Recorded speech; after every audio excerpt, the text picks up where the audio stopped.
more bad beliefs about marketing.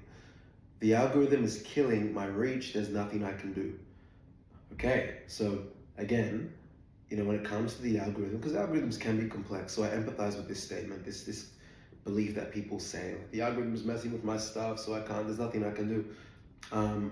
First of all, it's always wise to adopt the frame that, you can control what you can control, and you can't control what you can't control.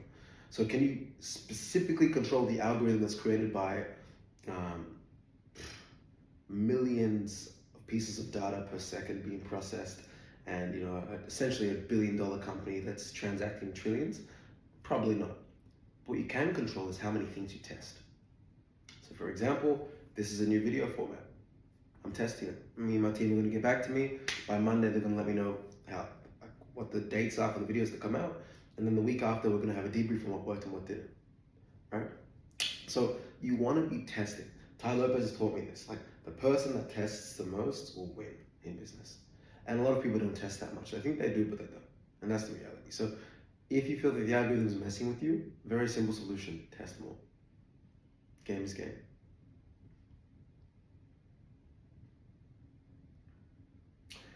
This one's a common one. TikTok is only for kids, it's not for serious businesses.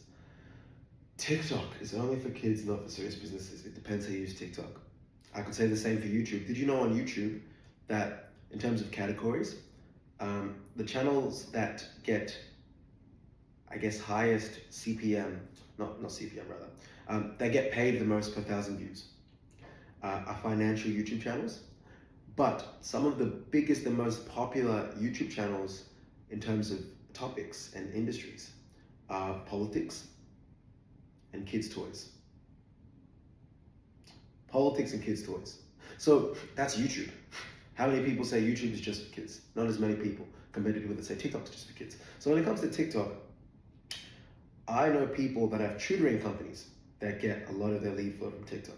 I know people that crushed TikTok and they're able to grow their hospitality or food business with it. I know people that have crushed TikTok and are able to grow their financial services business with TikTok, more so than other platforms. So it really depends on what kind of content you're putting out there. And that's where it comes to frame control. So if you're suited up and you have a storyline, frame control and story, what we call branded episodic storytelling. So branded episodic storytelling, this is a quick side note, is where, there's content, there's part one, there's part two, there's part three, and you've got to keep watching each part to see what happens in the next piece of the content to get the full story. So if you're a legal firm and, maybe you want to promote a specific new service, then you can have a 10-minute skit with you and a staff member dressed up, and you as the CEO, solving a problem with a client, and there's 10 parts of them. And at the end of each 60-second part, and let's just say there's 10 parts, at the end of each 60-second part, there's a call to action saying, if you want to learn more about this service, click the link below in the link in the description. Kind of like what I do, right? So, guys, everything can be beneficial to you if intentional enough. Now, in saying that, to be the advocate on the other side, is TikTok necessary for everyone? The odds are probably not. Same like LinkedIn isn't necessary for most food businesses, right? But I wouldn't knock it till you try it, because if something works on TikTok, it might be great for YouTube Shorts, it might be great for Instagram Reels. You just better off testing.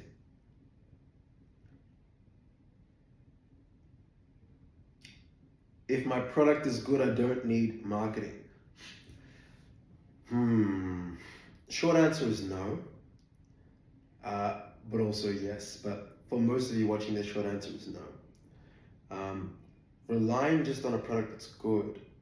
And the reason why I didn't just say a blatant no is because there are some people with a really freaking good product, and they've been doing that for 10, 20 years, 30 years.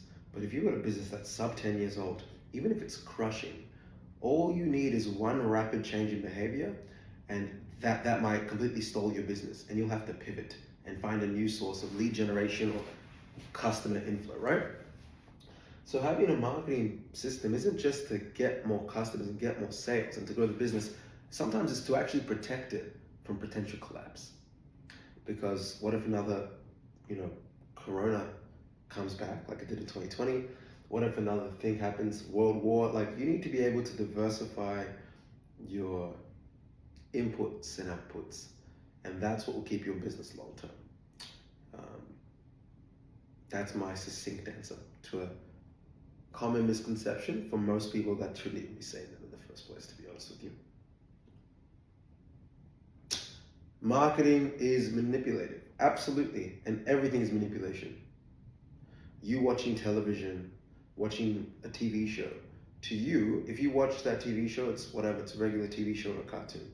If you now traveled to a different country in the world, and you now watch the content on their television and you don't recognize it, you're going to pick up on certain cultural norms, societal expectations, ways to be, ways to live, ways to think, because you've been taken out of your familiar environment and now your awareness is heightened.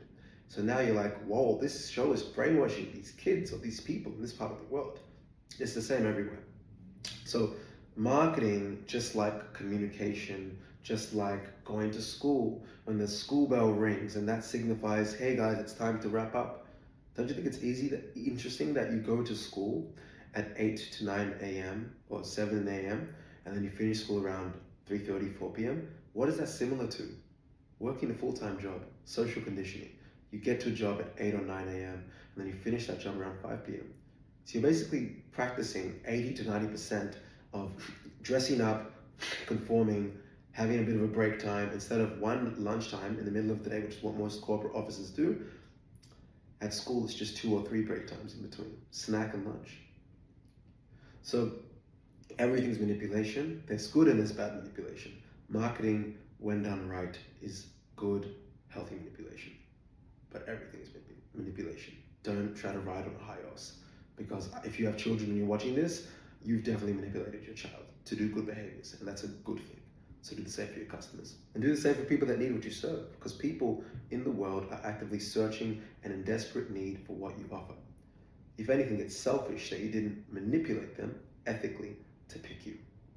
Guys, I hope you've enjoyed that video. If you liked it and you got something from it, or even if you didn't, please like, share, subscribe, and drop a comment. It really helps the algorithm favor this channel. And the more you support us, the more we can give you guys more extreme levels of value throughout 2025 and beyond. Looking forward to the next episode and being able to serve you guys. And as always, think mega. Take care.